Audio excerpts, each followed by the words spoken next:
Red pill or blue pill. If you've watched the popular film The Matrix, you'll remember in one particular scene, Neo, the main character, is given a choice. He could either take the blue or the red pill, a decision between the blissful ignorance of illusion and discovering the absolute truth underlying reality. Choosing to swallow the red pill, Neo discovers the truth, however horrible it may be. He discovers that he's been experiencing a simulation-like reality all along and is now actually living in reality.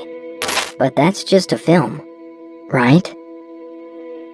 Well, the answer is not as simple as you might think. In today's society, where an army of CGI influencers are creating content online, Google's own Lambda AI is declared to be sentient, or when deepfakes are a legitimate threat, then anything is possible. One of the greatest scientific breakthroughs of our time, artificial intelligence, has reignited the age-old debate on the nature of consciousness, the human mind, and the fundamental question of what life is, or why we are here. It's not new to consider the possibility that the world and reality itself are simulations. Similar theories date back to ancient Greece, when a number of philosophers from different parts of the world hinted that reality might be an illusion. The allegory of the cave by Plato is one such illustration. The first section is as follows. Imagine a cave where people had lived their entire lives in captivity. They are compelled to look at the wall in front of them constantly.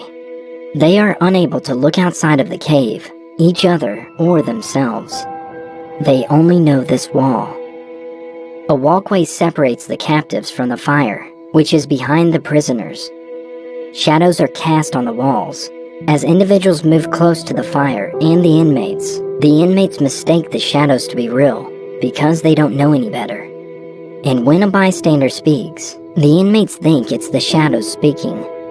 They wrongly believe that this partial reality they can sense is the whole truth, since they are unaware that the shadows on the walls are only a partial representation of reality.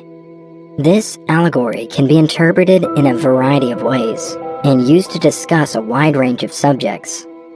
It might be seen as a metaphor for human ignorance and our unwillingness to seek out truth and wisdom. Or it can be seen as a way of grasping the significance of knowledge and how it influences reality. Could our perception of reality be a shadow of something else, similar to the shadows in this cave? There is currently a topic of physics and cosmology termed digital physics, which is a collection of theoretical viewpoints founded on the idea that the cosmos can be described by information and is therefore calculable. And some of these physicists are genuinely investigating the possibility that our universe might be a computer simulation, popularly known as the simulation hypothesis. Zhuang-Zhou, a philosopher from China, likened his existence to a dream in which he imagined himself to be a butterfly. If both may appear to be equally genuine, he wondered how to tell the difference between reality and a dream. Master Zhuang describes his butterfly dream as, once Zhuang-Zhou dreamed he was a butterfly flitting and fluttering about, happy with himself and doing as he pleased.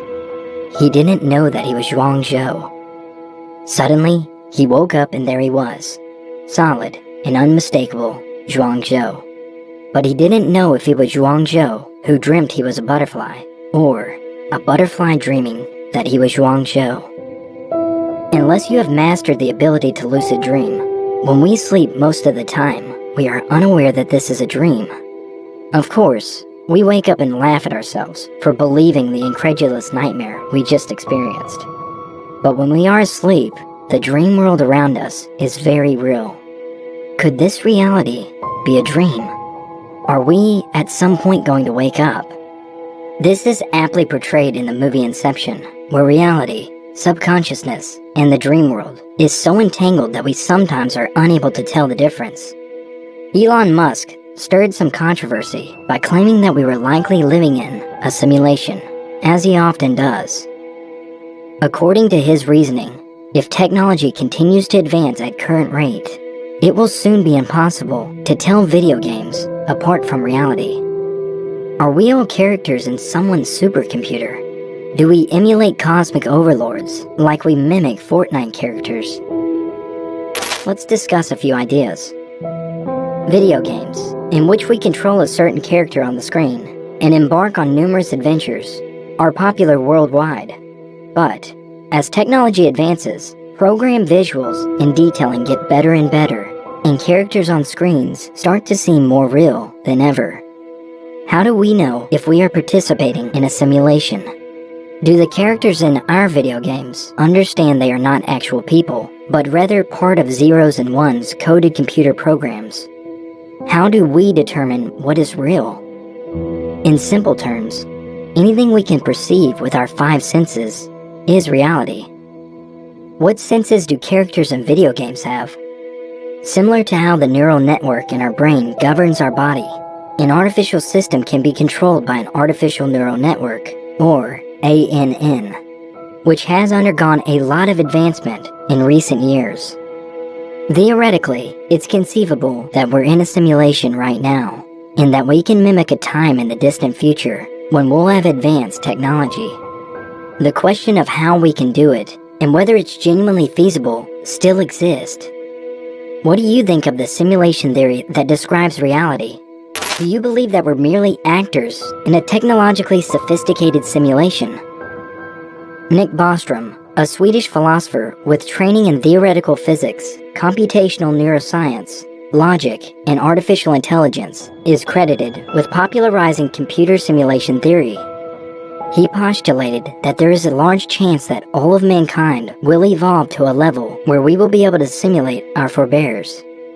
The post-human stage is defined by the period in which humans will achieve technological dominance and be able to construct massive supercomputers with the processing power and memory to create simulations of Earth's history.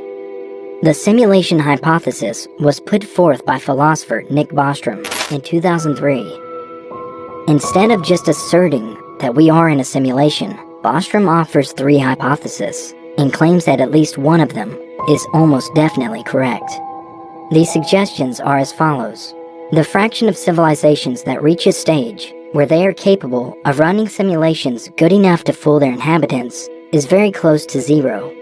The fraction of such civilizations that are interested in running simulations is very close to 0. The fraction of all people with our kind of experiences that are living in a simulation is very close to 1. If you believe that some society in the far future will be able to do this, but will not even be slightly interested in doing so, then statement number 2 is accurate. However, if you believe that one day someone will figure out how to conduct extremely complex simulations, and that at least one person will accomplish it, then statement number 3 is nearly certainly accurate. It is more likely that we are in a simulation if such simulations are feasible and deployed, since there will be many more of them than there are of regular realities. Currently, we are simulating bigger and more complicated systems thanks to the advancements made in our numerous simulations. For instance, the game No Man's Sky garnered a lot of attention a few years ago for its randomly generated open universe. In other words, given what we know right now, there isn't really any reason for us to believe that propositions 1 and 2 are true. The remaining number is 3. Should we care about ethics or morality if our reality is false? Our acts have no influence on the nature of the universe in the true world, and we become self-aware of this. Of course, I'm not saying that all criminals, killers, and the morally inept are experiencing life outside of the simulation.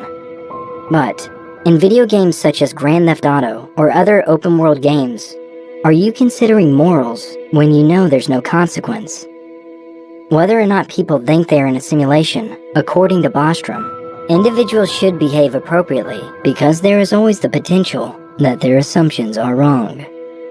The effects of our activities, however, would become meaningless if we firmly believe that we are participating in some sort of simulation and are proven to be right in this assumption.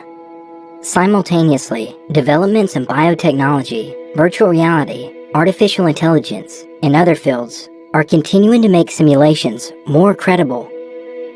We can also observe that as technology advances, our ability to depict the world, both today and in the past, tends to improve.